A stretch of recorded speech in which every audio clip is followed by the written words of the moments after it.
Hi everyone, how are you today? I'm so excited. Um, so let's start off with, before we get into anything, let's start off with our keto tea. Uh,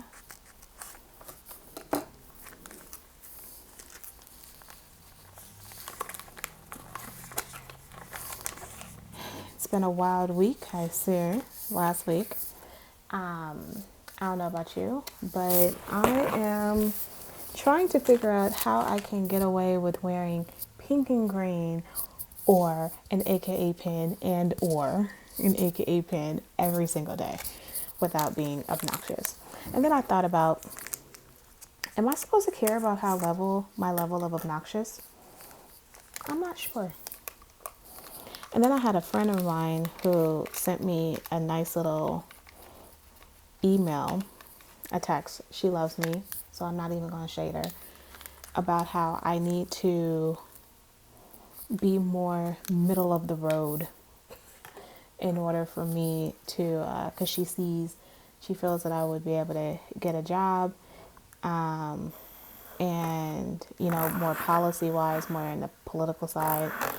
And she's like, but you got to clean up your act a little bit. See how I'm mixing it now. I don't know where I've been without one of these. Anyway, I don't know why I haven't had one of those ever. It makes me feel like a part of me wants to buy one for my mom so that she can understand the beauty of this. Anyway, I know I mixed the tea with my super greens.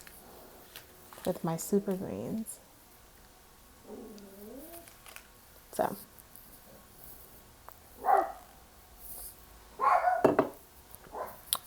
anywho, and I began to go back through some of my messages and stuff and be like, well, maybe I should clean up a little bit. And then I thought, and I did look at a few things, my criticisms of academia. And then I paused and thought, are we supposed to not be telling truth? Like, you want me to clean up my bias about the fact that I'm kind of tired of tears? Because there is a book here on white fragility directly speaking to people and talking, and she named it White Tears. I didn't name that White Tears. That's her name, a white woman who named it White Tears. White women tears, to be exact. And are we supposed to just ignore the racism that takes place in education? Am I supposed to ignore this? Like, that's what you guys want me to do so I can be more palatable?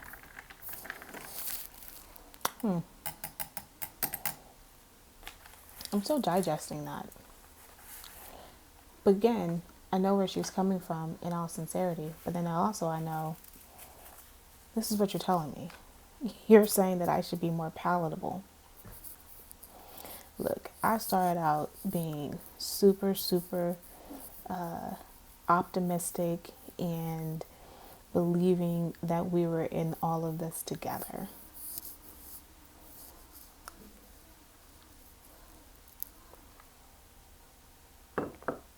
Academia turned me this way.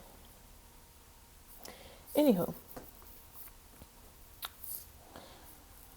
while we're on that topic, I wanted to come today and talk about, not only be excited about my Soul War. Anyway, stay focused. I wanted to come and talk about Measure 16. Since nobody, I've been trying to push for people to hear me on and put me on their platform so we could talk about Measure 16. And I was like, you know what? I can talk about it on my platform, my itty bitty platform. Measure 16, let's talk about it. I am, I said Measure 16 in the state of California was going to begin to was asking that we would begin to consider black, no, people of color in hiring decisions and in admission practices. Okay. Within states, within California state admissions. So this would be the UCs, the Cal States. And really, this is not a conversation about the Cal States. This is really a conversation about the UCs and hiring practices. And this is a real conversation about hiring practices across the board at these colleges, because we know that most of these colleges are predominantly white in the faculty only. Administration is diverse. So here's my question. I said it wasn't going to pass. There was not one ad about not passing Prop 16. Not one ad. But you know what there was? Posters. And you know where they put these posters? In predominantly Asian neighborhoods. Because what people don't realize is that in the state of California, Asians are the number one group that has been against Prop 16. They have been the number one stopper. And see, here's the thing. Even though Prop 16 would have allowed race to have been considered, what people don't realize, what these individuals do not realize, is that Prop 16 took race out of the consideration. It did not take gender. And so what it did was open the door much more so for white women. And so the idea that we're now going to be like, well, we need to consider underrepresented groups, all underrepresented groups. And all of these underrepresented groups is not just Asian, and it's no longer, white men.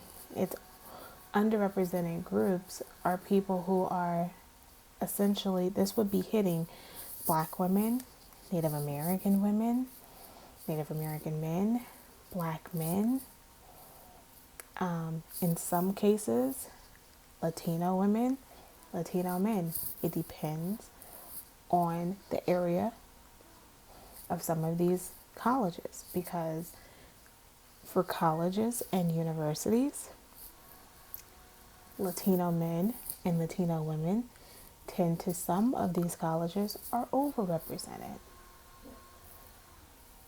So the number one benefactor of this bill would have been Black men and Black women. And for some insane reason, the NAACP didn't come out and make ads for this. They went out and made ads for, I think it's Prop 23, which was the bail ad. Why didn't the NAACP come out and make ads in regards to Prop 16? This is the reason why you get angry at the NAACP. This is another reason why that I have zero problems in putting my money to the NAACP legal fund. But when it comes to my local area, I have a hard time digesting, because I've been to NAACP meetings, and these NAACP meetings only want to focus on criminal justice. And I want you to know that Black people's experience in NAACP is more than criminal justice. Speak to me about other things besides criminal justice. I'm not saying that that's not a concern. It is.